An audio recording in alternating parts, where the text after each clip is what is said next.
We wanted to let you know that we're about to hear from the president who is pushing for more free trade during his final year in office.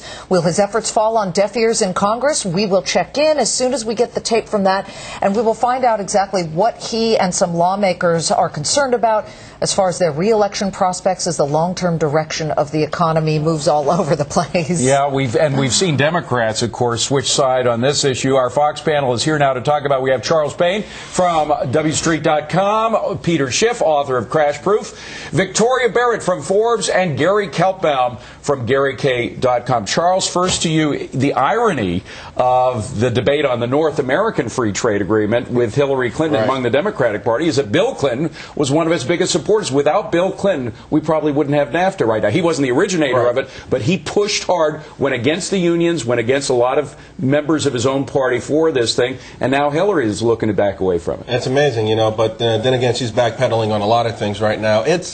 You got to really be very, very nervous between the rhetoric that's coming from her and obviously the front runner Barack Obama, because when you start to talk about punishing corporations that do business abroad or get tax favors or to keep certain jobs here, obviously that smacks of protectionism. It's an awful time to be talking about protection, and particularly when these foreign countries are dumping billions of dollars on our financial institutions to keep them solvent. Could you imagine the lines at Citibank if they probably didn't get the money that they've received in the last couple of months? So people out there have to be very careful because, we've always talked about the global economy. It is more so now than ever before, and I don't think we can put that genie back in the bottle. Peter Schiff, is there any case where protectionism in even any type of sector would work? I mean, obviously the free market seems to work best, but from your perspective, what do you think? No, we always want to have free trade, but the real problem for the American economy and the world is that we haven't been trading. Normally with trade, you export and then you import. You're trading products, but unfortunately, we've been exporting IOUs to pay for our products. That's why we have this $60 billion a month trade deficit. So the world has been subsidizing our excess consumption,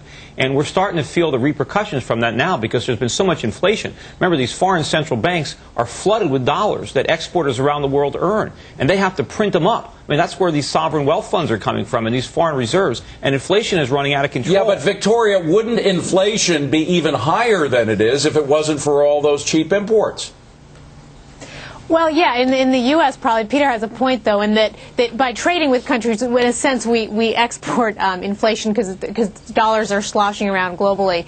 But that's not a reason to clamp down on trade. That's not a reason to trade less. We should be trading more. And now, certainly on the government level, we shouldn't be raising barriers. But that's the rhetoric coming out of, it's election year. What else do you expect?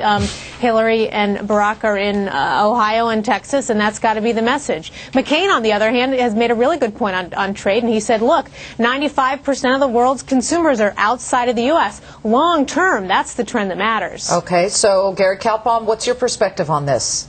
Look, I think the big problem is I believe George Bush doesn't have the bully pulpit anymore, and really nobody's listening. You have Barack Obama and Hillary Clinton daily out there saying NAFTA stinks, trade is no good, and we got to start looking at this in a different way going forward and protect this country versus everything else out there. And I have to tell you, not good. Go look at the last 20 years as trade opened up, barriers came down, economies around the world has gone bonkers to the upside, and I'm hoping Gary, we don't turn back the clock. Carlos Gutierrez, about a year ago, came out, and you saw the market tank on the news when he said that they were going to put up some barriers to certain coated paper coming out of China because they felt that the Chinese were flooding it with cheaper imports, and so they shut that down. That really slammed the market. This seems to cover both sides of the aisle, Gary. Well, listen, true, but I mean, still, George Bush is mostly free trade. There has been point in time where they mentioned steel and things like that, but that speaks for itself, what you just said, Liz. Every time we hear about tariffs and protectionism,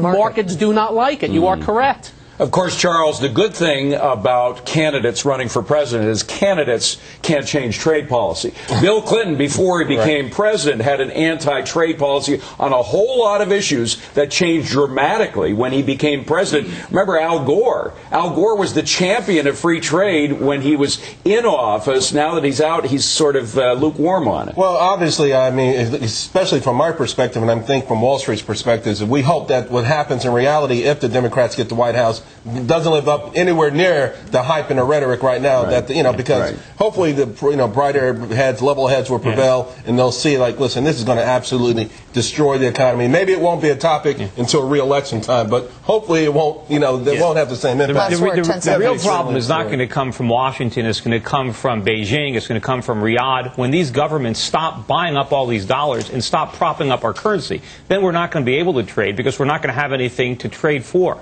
Okay, you know what? We've got but Peter, China wants to trade with us. Peter's got a great point.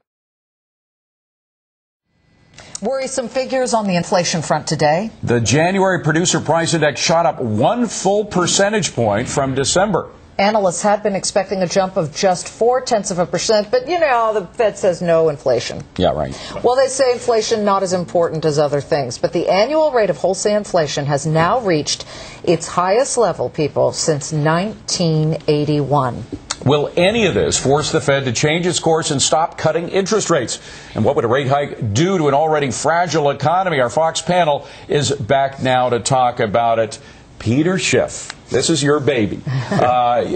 If the Fed does not continue to cut rates, the market is going to react terribly. But you say it's vital that it hold up the rates. In fact, you think that rates should be increased. They should be raising rates. The reason the Fed is being dishonest about inflation is because they're the ones that are creating it. The rising prices that we're seeing, like oil at $101 a barrel, that is the direct result of the inflation that the Fed has been creating and is continuing to inflate.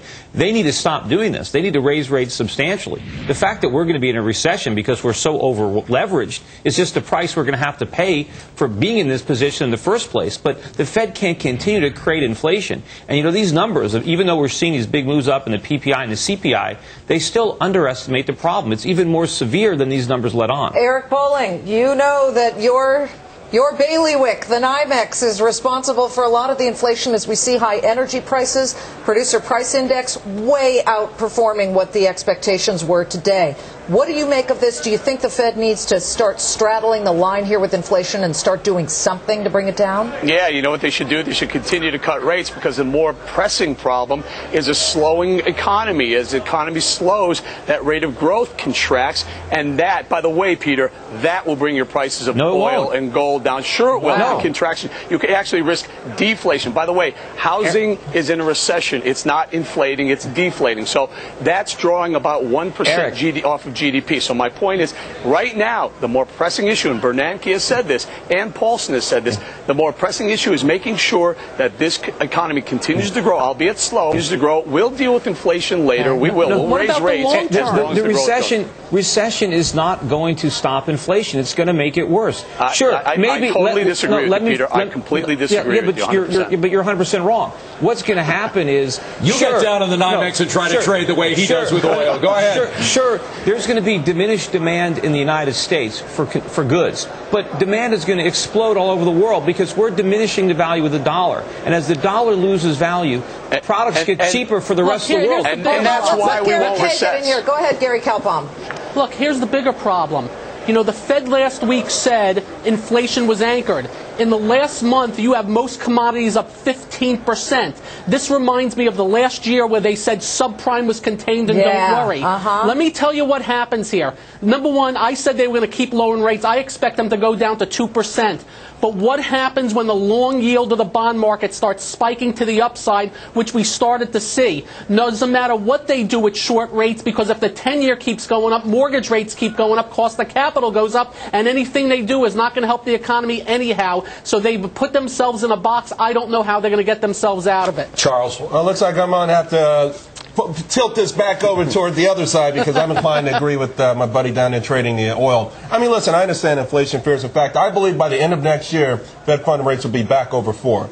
But for right now, I think the Fed has made it clear that they have two choices. They can deal with inflation, or they can deal with the overall economy. They want to deal with the economy. Listen, what they do is put it simply. They say, look, if a guy is dying because of loss of blood and he happens to have a pimple, you don't worry about his pimple. Right. And although this is more than a pimple, but listen, today Vice Chairman of the Fed, Donald Cohen, spoke. He made a pretty point, and he said, listen, this is elevated inflation. He doesn't think it will sustain itself in the second half of the year. He also mentioned that they will use every tool in their toolbox. I thought his comments, in addition to the IBM news, helped send this market higher. Listen, the market is speaking. It saw the PPI numbers this morning, and I think investors are sort of willing to give the Fed the benefit of the doubt. Look at silver today, up over 60 cents an ounce. That's a very inflation-sensitive metal. Demand is also driving up oil. No, inflation is driving up oil more than the price of the dollar. But inflation is feeding the demand. We're printing money, and people are spending it. Now, hold on a second. Here's silver. Hold on a second, Gary. Tell us why this is so significant, this jump in silver price. Well, first of all, it's a breakout if you look at the chart, but silver is very inflation sensitive. It responds, I think, more to inflation fears even than gold. And look what's going on. And, you know, when Liz mentioned earlier that oil is causing the inflation. It's not. It's the result of inflation. Prices going up don't cause inflation. Money supply growing does. Victoria, take it from here. What is your thought? Well, Peter, raising interest rates right now would just wreak havoc on the economy. There's no doubt that we have inflation. There's no doubt that we have low growth right now. We're in a bad spot. But raising rates would certainly make that worse. No, it Just won't. cripple the credit markets. It's going to get worse if we keep doing what we're doing. Why hyperinflation it's like, is you worse. broke your leg, so now you're going to shoot yourself to make it go away. That makes no this sense. is not a cure. Debasing the money is not a cure. Go ahead, Eric. I think the worst of all scenarios is the Fed raises, growth slows to possibly recession or worse, and then inflation automatically comes down. Now you have a situation where, okay, inflation is fine, but we're now in a serious recession, if not a depression. Hey, gang, before we go to break, we just want to alert our viewers. So much. Well, they're called sovereign wealth funds. They're made up of money from foreign governments. Lately, these funds have been riding to the rescue of certain American financial firms who have been caught up in the credit crunch. And they're doing that by infusing a lot of money into some of the biggest bank names like Bear Stearns and Citigroup. Well, now the U.S. government is actually pushing for regulations to keep these funds from having too much say over the companies in which they invest. Do we have anything to fear from these sovereign funds? Our Fox panel back now to talk about it. And Gary Kaltbaum, are we worried? I'm not. Look, I think they're making a bet on us, and it'll turn up being right or wrong going forward. But I don't care whether they're coming from India, Pluto, or whatever. If somebody want to invest in our companies, I don't care at what price, let them do it. We invest overseas. Might as well do it both ways. And listen, since we're talking about foreign funds, we might as well bring a foreigner into our mix. Axel Merck joins us now from Merck Investments. Good to see you in person, Axel. Good to see each other over the television.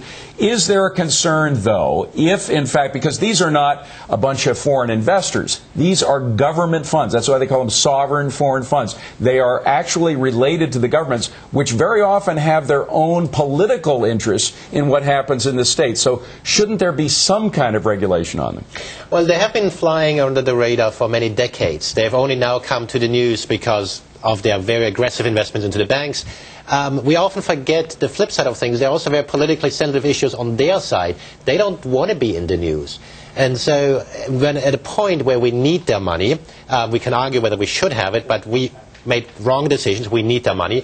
And I think it is healthy to have some sort of framework rather than just having politicians shoot across the bow from time to time. So it's also in the interest of those funds to put some rules in place, and they may have different ideas about those, but it's good to get to the table, negotiate these rules, and come up with something that makes sense so we don't just have investments be blocked off because a politician says, oh my God, we can't have it, and block it from one day to the other. Peter Schiff, do you see any danger in foreign nations, Middle Eastern sovereign funds have come in, infused capital into the banks, although I think with some of the cases like Citigroup, they don't have power over the board. But do you see any problems with this type of behavior? Well, the big problem is why do these funds exist in the first place? They exist as a result of our trade deficit and because of foreign central banks' desires to keep our currency from collapsing. So they create these funds, but the cost is borne by their own citizens who are suffering with the inflationary effects of all the money they printed to buy up all these dollars. But do you have the worry of the investment here in U.S. firms? That's sure. what I'm asking. Well, they're going to own. They're going to own the majority of the Dow, of the S&P 500. They're going to buy our assets out from under us.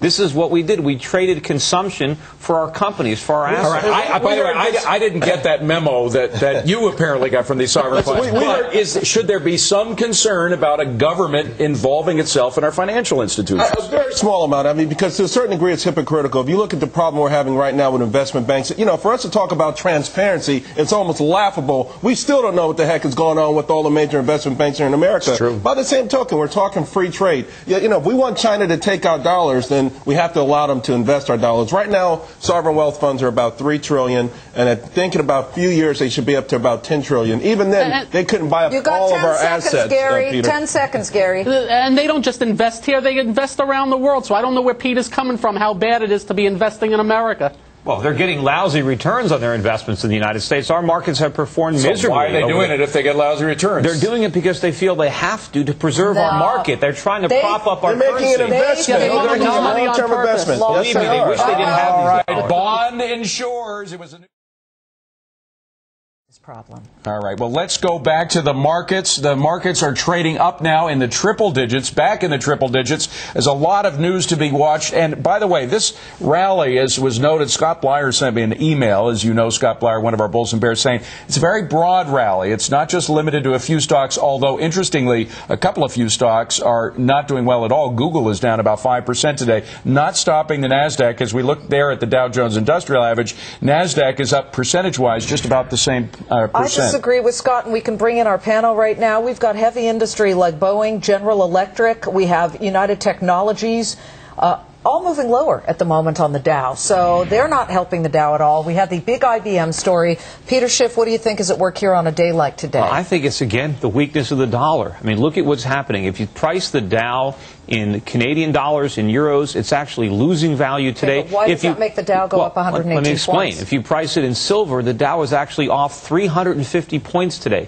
What happens is when the Dow loses value, you're lowering the unit where you're measuring prices. So prices have to rise to compensate from the diminished value of the currency. So it's not that stocks are gaining value. Peter, you know what it seems like to me? That seems like a four-corner bank shot. I mean, the fact is that the traders are not trading on the basis of how much they're losing because of the devalued dollars. They're trading on the basis of company news, much of which is positive, and that's moving the market up. Hold on a second, Charles. First of all, corporate news as opposed to economic news is starting to resonate, and that's because valuations, PE ratios at a two-decade low. People are willing to go in there and buy stocks like retailers, even in the face of a possible recession, and bid those stocks up because these stocks have already paid a heavy price, perhaps too heavy of a price. People like the risk reward. If they're wrong, they won't lose that much, but if they're right, they'll make a lot of money. I think the corporate news we see today is an illusion.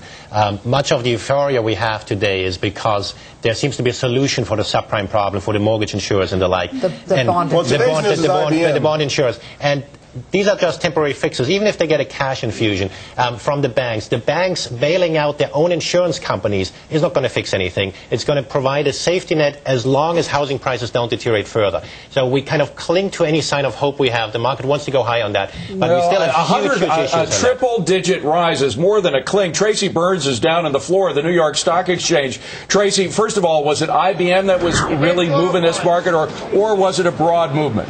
No, it was definitely IBM. And David, you're right. They're not talking about a weak dollar down here. We're talking about corporate news. Anything that comes in is what people are trading on. We're up 115 points. There was a ton of stuff today. We started the day with negative news, but IBM, as we've been saying, the market is looking for any glimmer of hope to go higher. IBM said it was going to do a share buyback, $15 billion, one of the biggest, and the market reacted. We got Vice Chair Cohn saying we should focus on growth. That helped. And we also got home builders actually doing well. You know, we had this news about NBIA, keeping their AAA rating. It helped the financials for a while. Okay. And we had that. And I'd just like to point out, too, that Goldman has been down all day long, Goldman Sachs. Merrill downgraded it, and yesterday we got word that they might have a bad, not-so-great quarter. So Goldman's been struggling all day, even though the financials and the home builders have been up. Liz and David, back to you guys. Gary Kalpom, you know, sometimes the traders on the floor, with all due respect, are like 6-year-olds following a soccer ball on the field. They just go right at that. Nobody's playing defense or looking kind of way down the field there. But is it all IBM today, or what do you think is at work? Oh, I think Scott Blyer, who's been 100% right on this market, said it best. This is a broad move, and I'm looking at housing stocks, retail acting better, even the down-and-out semiconductors. So if we can get some of these bear market areas putting in lows and doing better, this market may have legs. But just be careful. This market is trying to fool everybody with the reversals every day. You know, as far as this dollar talk, for me, the market is denominated in matzah, not dollars. So I don't know what comes of that. we're in decent shape here. All right. Well, certainly that applause is heartfelt at the moment because they look at a triple-digit gain on Wall Street, and frankly, for the moment, they don't care much about the dollar. They care about those gains of individual stocks. The Dow Jones Industrial Average is up triple digits. So is the NASDAQ is up percentage-wise by about the same point as you hear the closing bell, and the trading day comes to a close, but the business day continues. And here's the financial.